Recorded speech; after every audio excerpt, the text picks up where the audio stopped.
What's going on? Welcome back to the vlog. Today I want to just talk about surviving your first month or so in the classroom.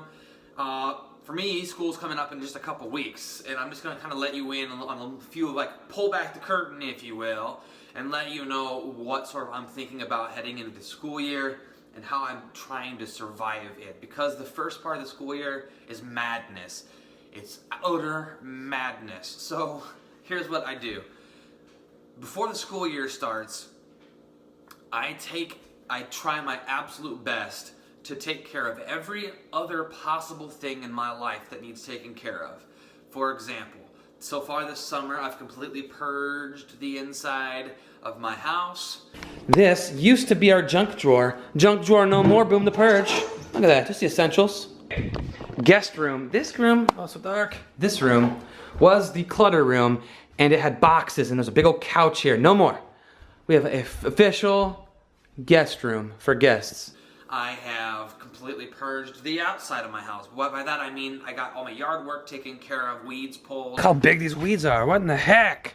We had a garage sale, I fixed some random light bulbs that were out. I got all of that done. My only final thing I have to do in that regard is I have to clean out my garage, so that'll be an undertaking. But this next week I'm heading into my classroom 3 times, and I'm going to start the process of setting up my classroom and getting everything the way I want it. That way, when the week of school gets here, I'm not worried about anything. So I'm getting all the little things done. I'm getting all my lesson plans done for the first couple of weeks. I'm getting everything, trying to plan ahead as far as I can, but get all the little detail stuff done in my classroom. Bulletin boards, everything possibly that I have to do, get it done. And then when the first week of school starts and 5 of your kids that were on your roster don't ever show up, and you get 4 new kids that you don't even know their name, it's easier to take care of it and to get everything around that you need. And you're not feeling like you're racing around like a chicken with its head cut off. So I try to get as much done possible. I like to front load. And you know, that last week of summer before school starts is when I really sort of just go all in on getting everything done.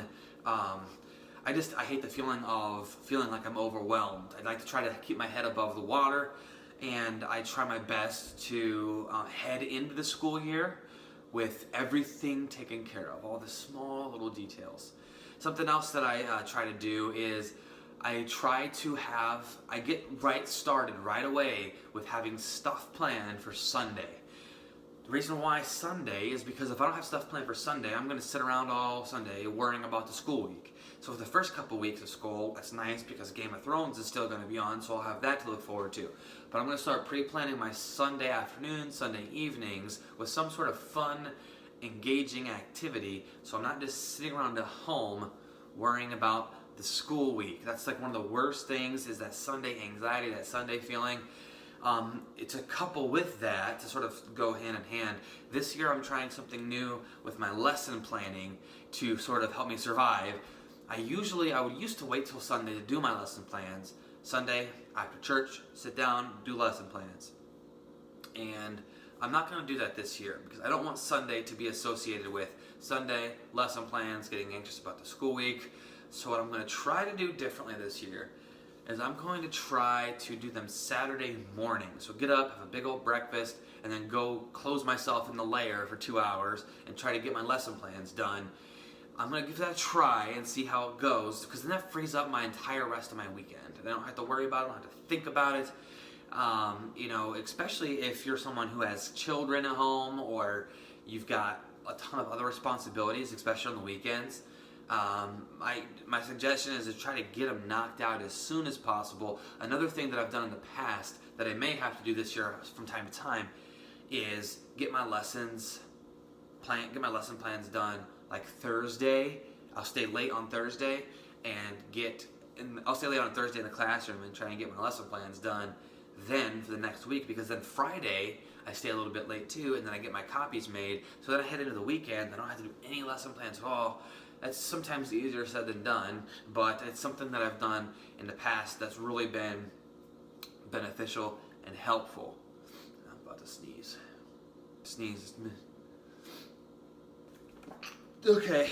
So anyway, for me, I don't know if this goes for all of you out there, but for me, the beginning of the school year is incredibly hectic, in the sense that I don't ever have like my final 22 or 23 students. I don't have all of them the first day. It's kids coming in and out, transferring in and out. It's utter chaos and madness the first couple weeks. Every year so far, I have failed to do anything about that. I just, we'll see, whatever, But this year, I'm gonna set it up so if a kid comes in, a kid goes out, it's real easy transition. I'm gonna have everything pre-made. I'm gonna have one of those folders with all the information in it ready to go with no name on it. So a new kid comes, grab a folder, throw their name on it quick, welcome to kindergarten, and then have an area for them ready to go, have some cubbies with some blank name tags on them. And I'm not going to put I'm not putting names on stuff until the night before the first day of school. That way I don't have to rip up name tags off desks for kids that don't show up. It's the idea of, you're not in survival mode all year long. It's just front-loading your school year so that the rest of the year can be smooth sailing. A lot of these things that I've been talking about are things that if you do at the beginning of the year, you're really setting yourself up for a great school year when in regards to not feeling overwhelmed. And another thing that I do is I call it the 5-minute rule. If something comes at me, an email thing or paperwork or something at all comes at me throughout the school year, if I can get it done in 5 minutes or less, I just do it right now. I just stop what I'm doing if I can, and I just knock it out. Otherwise, if I have all those little tiny things start stacking up in my to-do pile, and before I know it, I've got 40 things that take 5 minutes, and I gotta get them done right now. And the secretary's emailing me and calling me and telling me I gotta get it done, so I try to get it done. If it's 5 minutes or less, I try to just knock it out right away. Like I said, I hate the feeling of feeling overwhelmed. And my final thing I'm going to talk about and leave you with today is organizing your desk. I do have a video on how I organize my teaching desk, but having some sort of file cabinet or drawer for all the papers that you're going to get from everybody, your principal, your secretary, whatever. Have a file folder or a drawer just for those papers. It doesn't have to be super organized. Just put every paper that you get from the beginning of the school year, heck, for the entire year, in that drawer, and that way you know you didn't throw it away. So if the principal goes, hey, you got that form? You go, yep, it's in here. And then he's got to root through there and find it real quick. Too many times I've accidentally thrown an important paper away and it's caused issues. So have some sort of file system for that, and then have some sort of file system for your to-do, things that take more than 5 minutes, or if you can't get to the 5-minute thing, your to-do pile, and always address it whenever you can, whenever you get a free minute. I always say teaching is like one of the only jobs in the world where we can't actually do our work at work. All the other stuff, the paperwork, the lesson plans, we're not doing that on the clock. We're doing that at home or on the weekends, or we're doing that before or after school. So trying to stay organized and trying to keep your head above water at the beginning of the year is absolutely crucial to not getting stressed out, overwhelmed, burnt out, the whole ordeal. So that's how I survived the first couple of weeks of school. I hope this video is able to help you. I hope this video finds you well en route to planning out a wonderful school year.